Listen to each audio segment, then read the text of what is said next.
नमस्कार साथियों, केशव सिंह वॉइस में आप सभी का स्वागत है।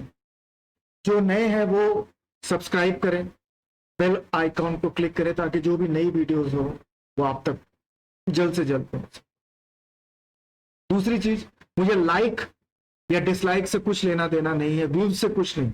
मुझे सिर्फ ये देखना है कि आज के दौर में कौन कितना साफ गोई से अपनी बातों को रख सकता है, ताकि इतिहास जब कल को पूछे तो ये ना हो कि विरोध करने वाले लोग भी उस दौर में थे। हम अब बात करना चाहते हैं कि लोकसभा और राज्यसभा, डेमोक्रेसी जो का मतलब ही होता है कि प्रजातंत्र के अंदर जो दो सर्वोच्च स्थान जो होते हैं वो होता है लोकसभा का, फिर उसके बाद में आता है राज्यसभा। इन दो स्थानों पर ही डेमोक्रेसी पूरी तरह से चलती है और इन दो स्थानों को संचालित करने की जो जिम्मेदारी होती है, राज्यसभा की जिम्मेदारी होती है उपराष्ट्रपति की और लोकसभा की जिम्मेदारी होती है लोकसभा चेयरमैन की। जब इन दोनों व्यक्ति जब पीठासीन होते हैं, जब अपने आसन पर आकर बैठते हैं, तब वो ना किसी पार्टी के होते हैं, न किसी दल के होते हैं, न किसी के होते हैं, वो सिर्फ उस समय उस देश के होते हैं। लेकिन विडंबना है कि जगदीप धनखड़ जो राज्यसभा को संचालित करते हैं, आप इनके वक्तव्य को निकाल कर देख लीजिए, जो उपराष्ट्रपति भी हैं, सीधे तौर पर यह साफ दिखता है कि ये उपराष्ट्रपति ना होके किसी पार्टी के प्रवक्ता की तरह बात करते हैं। हमने देखा कि कैसे लोकसभा और राज्यसभा में विपक्ष को बोलने नहीं दिया जा रहा। लोकसभा में चार मिनिस्टर्स अपनी बातें कहते हैं, जब बात विपक्ष की आती है तो माइक बंद कर दिए जाते हैं। किस तरह से कल 17 मार्च 2023 को किस तरह से राज्यसभा टीवी को ही अनम्यूट कर दिया गया, जब वहां पे ये नारे लग रहे थे कि राहुल को बोलने दो, अदानी से क्या रिश्ता है। आज हम ये सब समझ रहे हैं और अब ये समझने के लिए मजबूर हैं।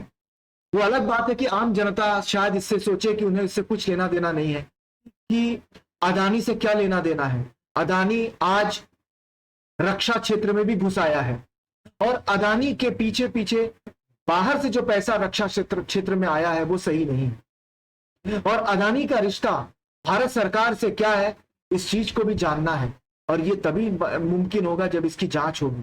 विपक्ष यही तो चाहता है, विपक्ष यही कह रहा है। अब राज्यसभा और लोकसभा दोनों ही जगह पे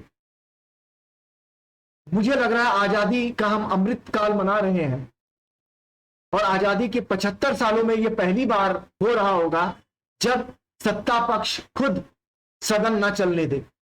वजह साफ है कि सदन चलेगी तो सवाल जवाब होगा और वो जो सवाल जवाब होगा वो सिर्फ और सिर्फ अदानी पर ही केंद्रित होगा और वो होने नहीं देंगे। सत्ता चाहती नहीं है, क्योंकि अगर वो इस पर सवाल जवाब हुआ तो बहुत सारी परतें खुलेंगी और बहुत सारे नाम सामने आएंगे। और यही वजह है कि सदन को ना चलने देना। अब उन्हें राहुल ने विदेशों में क्या कहा है, राहुल ने विदेशों में यही कहा है ना कि सदन में बोलने नहीं दिया जा रहा। अभी हो क्या रहा है, और उन्होंने कुछ नहीं कहा। आप राहुल गांधी के पूरे वक्तव्य को सुन ले, जिस तरह से ये लोग दुष्प्रचारित कर रहे हैं कि उन्होंने बाहर के देशों को बोला है कि यहां पे आके इंटरवेन करें, ऐसा कुछ भी नहीं है। आप उनके पूरे भाषण को सुनिए। सरकार इस समय डरी हुई है अपने घोटालों से, अदानी के साथ अपने संबंधों से। वो उस पर जवाब नहीं देना चाहती, वो उस पर बचना चाहती है और इसी को लेके वो सदन को चलने नहीं दे रही है। अब आप ये सुनिए किस तरह से राहुल गांधी ने कल क्या कहा।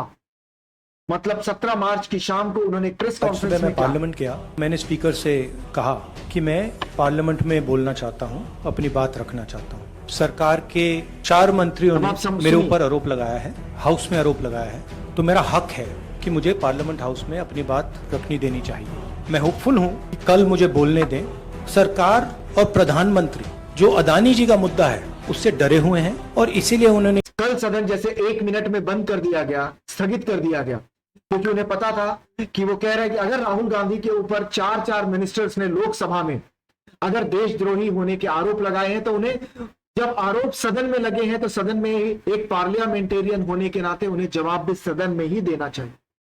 तो क्यों नहीं उन्हें जवाब देने दिया जा रहा? क्यों डर है इस सरकार को, नरेंद्र मोदी को, कि ये अडानी से बचना क्यों चाहते हैं? तो क्या दाल में कुछ काला है, या बोलते हैं ना चोर की दाढ़ी में तिनका,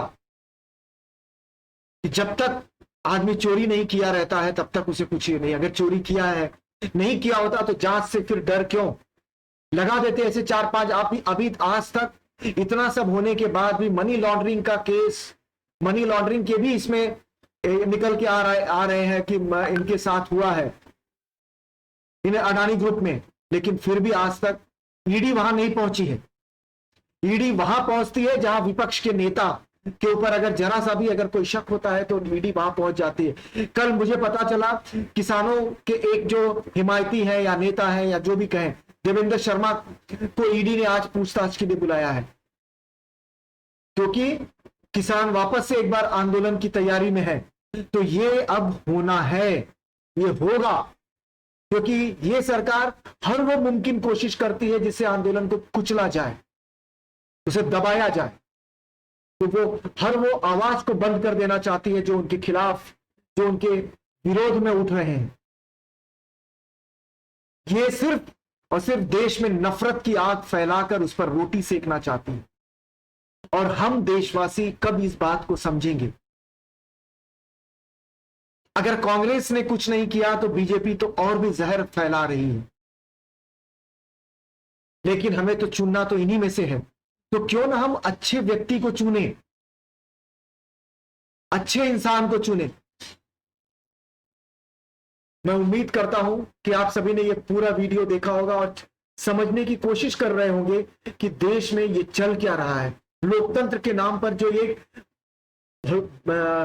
भद्दा मजाक जो चल रहा है, ये कब जाके खत्म होगा पता नहीं। फिलहाल तो हमें भी और आप भी इसका लुत्फ उठाएं और आएगा तो मोदी ही का नारा लगाते रहें। धन्यवाद।